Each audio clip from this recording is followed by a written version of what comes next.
दोस्तों, सैनिक समाचारों में आपका हार्दिक स्वागत है। सबसे पहले बात करते हैं रोज की तरह हेडलाइंस की। हेडलाइंस में जाने से पहले आज है काला दिवस, यानी पुलवामा अटैक की है आज बरसी, जो कि 14 फरवरी 2019 को हमारे सीआरपीएफ के करीब 44 जवानों ने इस देश के लिए अपनी बलि दी थी। हाँ जी दोस्तों, आज उनको याद करते हैं, नमन करते हैं और सच्ची श्रद्धांजलि देते हैं हम सब की तरफ से, सैनिक जीवन चैनल की तरफ से। दोस्तों अब करते हैं खबरें विस्तार से। खबरों में सबसे पहले मैं बात करूंगा, नया सर्कुलर जारी, पेंशनर्स को नहीं होगी परेशानी, बैंक को बड़ी चेतावनी। और रक्षा मंत्री की घोषणा, जवानों का मोराल रखूंगा ऊंचा लेकिन बदलाव लगातार होंगे जारी।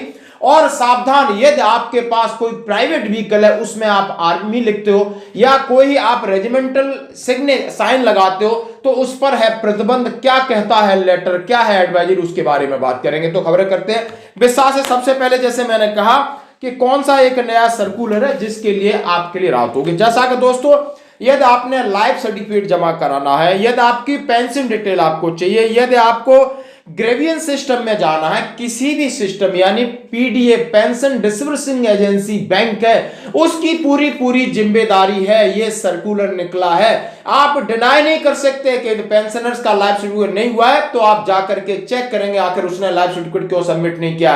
यदि आप स्पर्श में भी माइग्रेट हो गए, लेकिन आप इस जिम्मेदारी से नहीं बच सकते कि आप बैंक पेंशन डिस्बर्सिंग एजेंसी हो, आपका जो भी पे है, जो भी उसकी पेंशन है, उसकी बेसिक पेंशन कितनी है, उस पर मिलने वाला डीआर कितना है, और उसके अंदर और कोई अमाउंट जुड़ा है वो किसका अमाउंट है, उसका टोटल सब्सक्रिप्शन कितना हुआ है, उसका नेट कैश इन मतलब क्रेडिट पैसा कितना हुआ है, उसकी स्टेटमेंट भी आपको हर महीने प्रोवाइड करानी होगी। जिससे एक सिस्टम है इजी ऑफ लिविंग। ये इजी ऑफ लिविंग एक मोदी सरकार की तरफ से कार्यक्रम है, और जिसके तहत नए जो पेंशनर्स हैं, जो सीनियर सिटीजन हैं, उनको घर बैठे किस तरह सुविधाएं उपलब्ध कराई जाए, इसके लिए एक लेटर है government of India, ministry of finance, chief controller of account, central board of indirect taxes and custom expenditure coordination section. उन्होंने कहा है issuance of pension slip by pension disbursing bank on monthly basis, circular निकला है और ये फरवरी 2024 का। Please find enclose herewith office memorandum TA so and so dated January 2024 received from CGA New Delhi. All zonal head are hereby requested to direct all the PAO under the control to go through above mentioned office memorandum and follow guideline mentioned to the office memorandum, improving the ease of living for pensioners, the issue with approval for competent authority। यानी Subhash Chandra senior accountant है, उन्होंने डाला है कि किसी भी प्रकार की परेशानी, और इसके 2-3 लेटर आप साथ देख सकते हो जो कनेक्टेड लेटर है, पिछले साल से शुरू हुए थे कि लोगों को सुविधाएं घर बैठे मिलनी चाहिए। सीनियर सिटीजन है, बीमार हो सकते हैं, उनके पास कोई केयर टेकर नहीं हो सकता है, तो हमारी सबकी जिम्मेदारी बनती है कि उनको किसी भी तरीके की असुविधा हो, और इस पहल का हम करते हैं दोस्तों स्वागत। अब बढ़ते अगली खबर की तरफ। जैसा कि मैं आपको एक छोटा सा वीडियो दिखाऊंगा, और यह है हमारे भारत के रक्षा मंत्री। आज यदि भारत लगातार विकास कर रहा है, और आज यदि भारत दुनिया में एक अपनी अलग पहचान बना रहा है, तो उसका एक महत्वपूर्ण कारण यह भी है कि हमारे सैनिक पूरी दृढ़ इच्छा शक्ति के साथ भारत की सीमाओं की सुरक्षा कर रहे हैं। मंत्री और राजनाथ सिंह जो हमेशा एक अलग टाइप की बात कहते हैं, अपने दिल की बात कहते हैं और दिल खोल के कहते हैं, शायद भरे उनकी कोई मजबूरियां हो, परेशानियां। उन्होंने कहा है, क्या कहा है, हम अपने सैनिकों का सम्मान करके उनका मोराल भी ऊंचा कर रहे हैं, उन्हें बेहतरीन सुविधाएं दे रहे हैं। और ये था, उन्होंने सीडीएस जनरल रावत की मूर्ति की स्थापना के सम्मेलन में उन्होंने बात कही। हम हमारे सैनिकों के प्रति श्रद्धा भाव का एक उदाहरण है जो कि हम मूर्ति स्थापना कर रहे हैं। एक सरकार के रूप में हमारा भी यह प्रयास रहा है कि इस देश के सैनिकों की गरिमा को बनाए रखें तथा इस राष्ट्र की सुरक्षा के लिए जो उनका योगदान है उन्हें स्मरण करें। यदि आज भारत लगातार विकास कर रहा है और भारत की दुनिया में अलग पहचान है, तो इसमें सर्वश्रेष्ठ योगदान हमारे भारतीय सैनिकों और सेना का है। दोस्तों उन्होंने कहा है देश की सशक्त सेनाएं है, तो हमारे सैनिकों पर जितना सम्मान हम करें, उनका राष्ट्र के प्रति समर्पण अनुकरणीय है। यानी वो राष्ट्र के लिए सेवा सब करते हैं, लेकिन जान दे करके अंतिम सांस तक सेवा करता है, वो एक सैनिक होता है, बहादुर होता है, वो सबसे ऊपर है, और देश के विकास में उसका आप बिल्कुल योगदान है। उन्होंने कहा जान की बाजी लगाकर अंतिम सांस तक करता है। सेना के सैनिकों की जरूरत के हिसाब से अब हम सुधार और बदलाव जारी रहेगा। और उन्होंने इस प्रकार का एक भाषण दिया है और सेना की भूरी भूरी प्रशंसा की है। बोलो, सैनिक समाज में सबसे ऊपर हैं और उन्हें उसी दृष्टि से रखा जाए, इसलिए उनकी मूर्तियों की स्थापना हो, उनके नाम पर सड़क और सब चीजें हों। लेकिन सैनिकों का मोराल के लिए लगातार सेना में नए नए प्रयोग हो रहे हैं और वो जारी रहेंगे। उन्होंने इस बात का अंदेशा पहले ही जाहिर कर दिया कि बहुत सारे परिवर्तन हैं, वो लगातार जारी रहेंगे सेना को सुदृढ़ और सशक्त बनाने के लिए, जैसा कि आप उनका एक उल्लेखनीय भाषण सुन सकते हो। दोस्तों अब बढ़ते हैं दोस्तों अगली खबर की तरफ। जैसा कि हमने आपसे पहले ही हेडिंग में कहा था कि क्या आप प्राइवेट व्हीकल के ऊपर अपना आर्मी लिख सकते हो या रेजिमेंटल जो साइन है वो आप लगा सकते हो, तो इसके ऊपर एडवाइजरी है। और क्या एडवाइजरी है जरा आप देख सकते हैं। आपने कहा stop display army on private vehicles, army लिखना हो, रेजिमेंटल क्रेस्ट हो, इंसिग्नियास हो, आर्मी, एयरफोर्स, नेवी, ये नेशनल सिक्योरिटी का मामला है। आखिर इसके ऊपर क्यों चेतावनी दी गई है, जरा इस लेटर को हम पढ़ते हैं। एक कर्नल साहब ने उल्लेख किया था अपने बारे में और ये लेटर सबमिट किया। Additional director general discipline and vigilance, adjutant general branch, army headquarter, DHQ, new Delhi.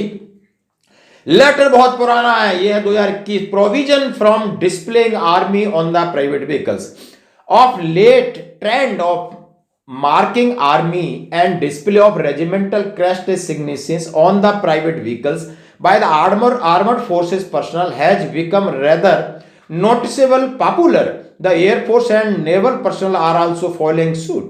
A number of civilians have also started writing army on their vehicles. This may be either due to the fact that the vehicle may have been sold an army officer and the making has not been obliterated by the new owner on at each deliberating and gain advantage। यानी उन्होंने कहा है हमें इससे कोई परहेज नहीं कि आर्मी वाले लगाएं, लेकिन अफसोस होता है कि अब इसकी नकल देखकर सिविलियन लगाने लगे हैं, जो कि नेशनल सिक्योरिटी के लिए खतरा है। कुछ आर्मी अफसर अपनी गाड़ी बिक्री कर देते, उस पर आर्मी या रेजिमेंटल चीजें क्रस्ट लगे रहते और सिविलियन उसका दुरुपयोग करते हैं।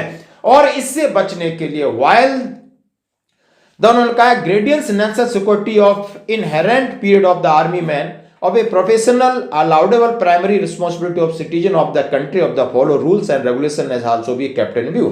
The privilege of display inscribed army on the private vehicle is not been sanctified under the Motor Vehicle Act 1988 के तहत आर्मी लिखना गलत है।